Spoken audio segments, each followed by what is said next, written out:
माता दी दोस्तों, राधे राधे। आइए जान लेते हैं कि महिलाओं को अमावस्या के दिन कौन से कार्य करने चाहिए, कौन से कार्य नहीं करने चाहिए। साथ में आपको अमावस्या तिथि कब है, अमावस्या के दिन आपको सुबह से लेकर शाम तक के जो भी कार्य करने हैं, संपूर्ण जानकारी आपको इस वीडियो में मिलेगी। तो वीडियो को स्किप बिल्कुल भी मत कीजिएगा।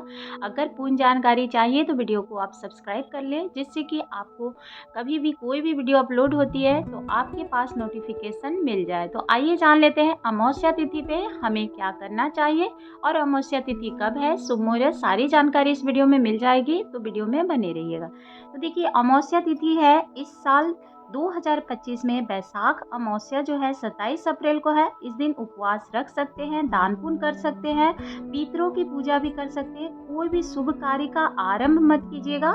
बस अमावस्या तिथि पे जो कार्य किए जाते हैं वही कार्य करें, जिससे कि आपके जीवन में जो भी परेशानी है वो तो समाप्त होती है और आपके जीवन में छोटी मोटी उतार चढ़ाव भी सही हो जाती है। बस नए कार्य शुरू नहीं करने चाहिए। प्रथम तो आपको यही समझना है कि अमावस्या तिथि के दिन आपको भूल के भी किसी का अनादर नहीं करना चाहिए। कभी बड़े या बुजुर्ग हैं उनकी सेवा भाव करें, पितरों की पूजा करें। उस दिन आप नदी या तालाब में स्नान करके अपने पितरों के लिए तर्पण कर सकते हैं, उनके लिए दान पुण्य कर सकते हैं। आपकी जो भी उनके प्रति थोड़ी सी भी जिम्मेवारी है वो जरूर करें, क्योंकि माना यही जाता है कि अमावस्या में पितरों की अगर आप पानी देते हैं या फिर उनका तर्पण करते हैं या उनके लिए दान पुण्य करते हैं तो आपके घर में छोटी मोटी समस्याएं हैं या पितर दोष माना जाता है वो सब समाप्त हो जाती है। कभी भी घर में कोई कलेश या विवाद नहीं हो पाता है, क्योंकि पितरों का आशीर्वाद जरूर प्राप्त करने चाहिए।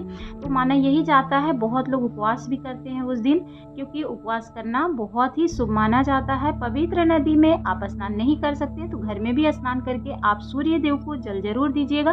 उस दिन सूर्य देव को अगर जल दे रहे हैं तो आप उसमें काला तिल मिला लें, जिससे देव को जब भी जल दे उसमें काला तिल मिला लें। आप उसमें चाहेंगे तो आप रोली या फिर आप उसमें लाल फूल जरूर मिलाकर जल देना चाहिए, जिससे आपको पितरों का भी आशीर्वाद मिलेगा। साथ में सूर्य देव की आशीर्वाद आपको बैसाख महीने में अवश्य करनी चाहिए। बैसाख का महीना बहुत ही पवित्र होता है, इसमें सूर्य देव की विशेष रूप से पूजा होती है।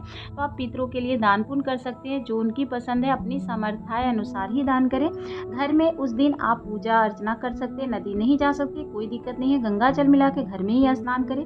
दान पुण्य अपनी सामर्थ्य अनुसार ही करिएगा। पितरों के लिए तो विशेष पूजा आप अपने अनुसार करें, अगर आपके घर में होती है तो जरूर करने चाहिए, क्योंकि पितर तो सभी के होते हैं, पूर्वज जो होते हैं उनकी पूजा अर्चना जरूर करें। शाम को आप दरवाजे पे दीपक जलाएं।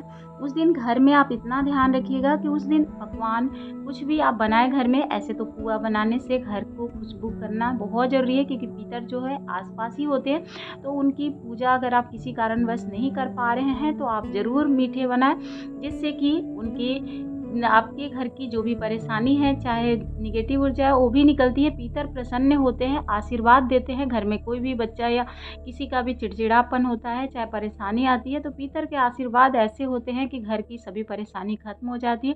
बहुत लोग उस दिन पितर के फोटो की माला बदलते हैं 15 दिन पर न 1 महीने पर। तो देखिए, आपके घर में जैसे होता है करिएगा, धूप दीप दिखाइएगा। बस इतना ही किया जाता है पितर के लिए। और आप दान पुण्य उनकी जो भी वस्तु आप दान करना चाहते हैं, उनको जो पसंद है आप कर सकते हैं। आपकी अपनी अपनी समर्थाएं होनी चाहिए। तो देखिए, सूर्यदेव की पूजा विशेष रूप से करिएगा। अब अमावस्या पे जान लेते हैं आपको कौन से कार्य नहीं करना। को विशेष रूप से ध्यान रखना चाहिए कि हमें अमावस्या तिथि को कौन से कार्य नहीं करने।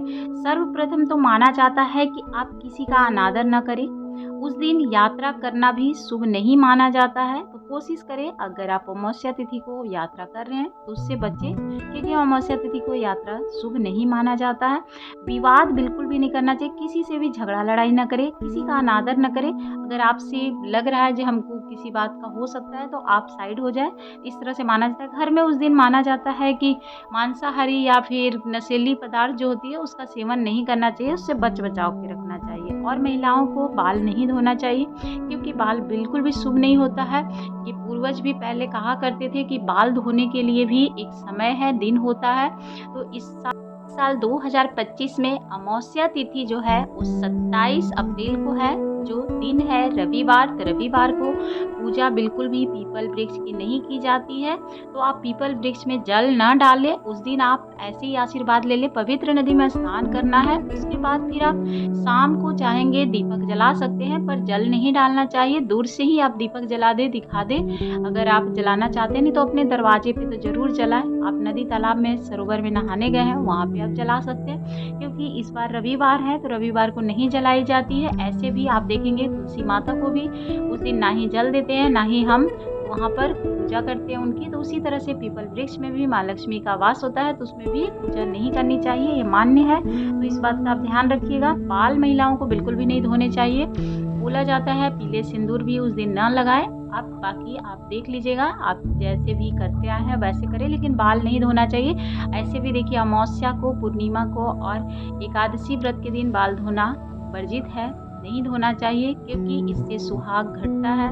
तो कभी भी ऐसी भूल ना करें। महिलाएं अपनी बात को ध्यान रखें। मान लीजिए आप नदी, तालाब में स्नान करने गए हैं, तो उसमें अगर आप डुबकी लगा रहे हैं तो वो बात अलग है, लेकिन जो मैस मैस के बाल धोया जाता है वैसे नहीं करना चाहिए। तो अमावस्या तिथि में विशेष यही सब ज़रूरी जानकारी है जो आपको हर अमावस्या के दिन ध्यान रखनी चाहिए। उस दिन आपसे जो हो पाए वो करें और आप पूजा पाठ करें, और बाकी कोई नए कार्य की आरंभ ना करें। चाहे उस दिन मना किया जाता है, जो वस्त्र भी अपने लिए नहीं खरीदनी चाहिए, क्योंकि ये सब वर्जित है। बाकी आप अपना देख लीजिएगा। अगर जानकारी थोड़ी सी भी पसंद आती है तो लाइक ज़रूर करिए। धन्यवाद। जय माता दी। आप सभी के जीवन में ढेर सारी खुशियाँ बरकरार रहें।